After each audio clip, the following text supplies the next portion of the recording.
So today we're going to start our chapter number 16, synonyms and antonyms. तो देखो सिनोनियम और antonym में difference क्या होता है. सिनोनियम देखो एस से स्टार्ट हो रहा है तो यानी जिसका मीनिंग क्या हो, सिमिलर हो, सेम हो, और एंटोनियम मतलब अपोजिट मीनिंग वाले. तो देखो विनीत क्या बोलता है, yesterday a thief manage to get into the Rahul's house. Abhijeet, seriously a robber, that is really scary, what happened then. कि वो बताता है कि राहुल के घर में पता तुम्हें थीफ आ गए थे, चोर आ गए थे. अच्छा रॉबर, रॉबर भी थीफ को ही बोलते हैं, तो ये तो बहुत डरावना है. फिर क्या हुआ.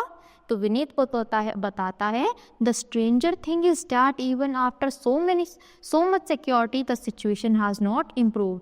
कि हैरानी की बात तो यह है इतनी सिक्योरिटी के बाद भी जो वो चोर कैसे अंदर आया. Abhijeet, you are right Charu, imagine of a thief gets into you house at night, how weird it would be. कि सोचो अगर तुम्हारे घर में आ जाए तो फिर कितना वियर्ड लगेगा. Vineet, what is the cause of all this Manish. कि इस सब का क्या कारण था.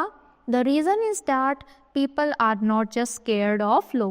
कि ये सभी उसका कारण है कि लोग जो लॉज बनाए गए हैं उससे डरते ही नहीं है. सीमा, hey, did you realize that both of you using similar words to convey your thoughts? Do you know what these words are called?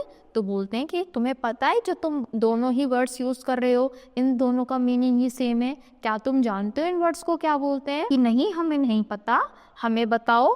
These are called synonyms. इन्हीं को हम क्या बोलते हैं, सिनोनियम.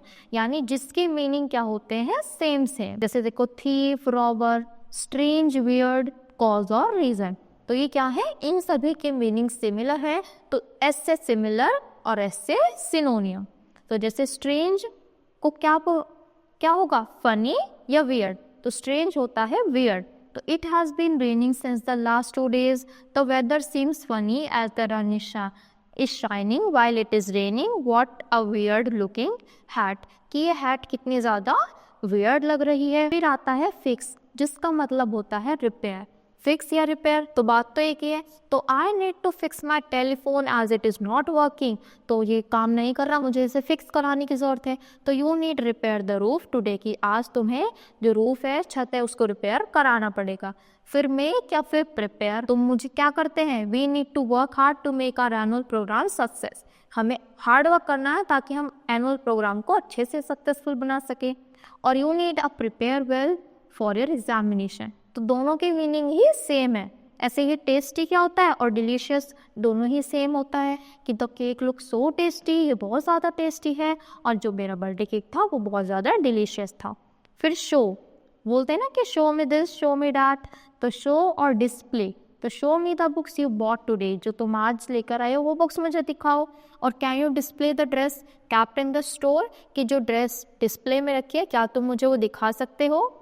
फिर synonyms are the words to add variety to language by avoiding repetition of the same word. तो जैसे बार बार हम सेम वर्ड्स का यूज़ करते हैं, तो उसको अगर अपनी वोकाबलरी को सही करना है तो हम न्यू वर्ड्स को यूज़ कर सकते हैं जिनका मीनिंग सेम होगा. तो हार्ड मतलब क्या होता है, डिफ़िकल्ट. तो this question is too hard, can you solve me, can you help me to solve it. ये क्वेश्चन बहुत हार्ड है, क्या तुम मेरी हेल्प कर सकते हो इसे सॉल्व करने में. The route to the temple is difficult to remember. कि यहाँ क्या था, वहाँ तक का जो रूट था वो बहुत ही हमें यादगार रहेगा क्योंकि वो बहुत ही ज़्यादा हार्ड था, डिफ़िकल्ट था. एंग्री मतलब क्या हो सकता है. देखो एंग्री तो बहुत ज़्यादा बच्चों ने यूज़ करा होगा, उसकी जगह हम फ्यूरियस वर्ड भी यूज़ कर सकते हैं. तो वाई आर यू सो फ्यूशियस, कि तुम इतने ज़्यादा गुस्से में क्यों हो. What have I done, मैंने क्या किया. फिर देखो जैसे कुछ सिनोनियम्स है. तो ब्रीफ मतलब short, silent, quite, entire, whole. Broad मतलब wide, rich, wealthy, enemy, foe, large, huge. Recall मतलब रिमेंबर करना, कॉज मतलब रीज़न, और क्विक मतलब रैपिड यानी बहुत ही ज़्यादा फास्ट. तो ये सिनोनियम्स तो यहीं पर फिनिश होते हैं. अब आते हैं हमारे एंटोनियम. तो we see a beautiful sunrise and an ugly storm. कि सनराइज तो बहुत ज़्यादा ब्यूटीफुल था पर स्टॉर्म बहुत ज़्यादा अगली. तो ब्यूटीफुल और अगली क्या हुए, एंटोनियम्स, क्योंकि इनके वर्ड्स का मीनिंग क्या है, बिल्कुल ही अपोजिट. तो ऐसे ही वर्ड्स को हम बोलते हैं एंटोनियम. तो the sunrises this morning was beautiful और अगली डकलिंग वाइडेड नियर पॉन्ड. तो अगली और ब्यूटीफुल एक दूसरे से क्या हुए, अपोजिट मीनिंग रखते हैं.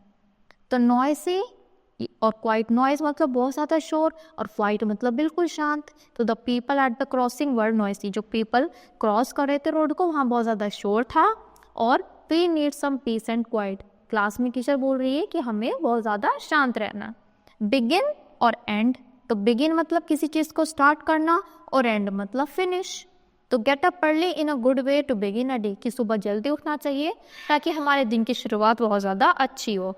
You should put an end to the fight, तो इन्हें समझा रहा है कि अब तुम्हें फाइट को ख़त्म कर देना चाहिए। फिर आता है बिहाइंड इन फ्रंट, तो बिहाइंड मतलब पीछे, ये देखो बॉयज़ के पीछे खड़ा है, तो Rahul standing behind the tree, tree के पीछे खड़ा है, और इन फ्रंट यानी उसके आगे। तो ये कार कहाँ पर पार्क हुई है? घर के आगे।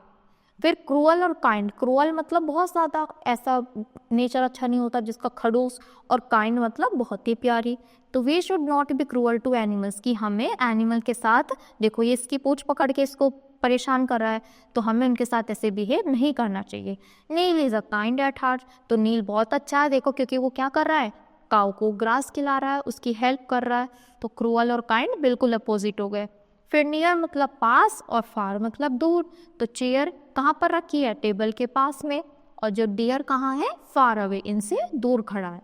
तो एंटोनियम्स अपोजिट, तो catch, throw, wet, dry, good, bad, lost, found, weak, strong, sweet और सोर, यानी मीठा और खट्टा। तो इसी के साथ ही चैप्टर यहीं पर फिनिश होता है। आई होप बच्चा को दोनों में ही डिफरेंस समझ आया होगा। चलो बताओ, सिनोनियम मतलब जिनका मीनिंग सेम है, और एंटोनियम्स मतलब जिनका मीनिंग अपोजिट है, जैसे डे का अपोजिट नाइट, तो ये एंटोनियम हुए। और सेम मीनिंग वाले जैसे कॉज और रीजन, दोनों का मीनिंग ही सेम है, तो ये हुए हमारे सिनोनियम्स। तो that's all for today, thank you.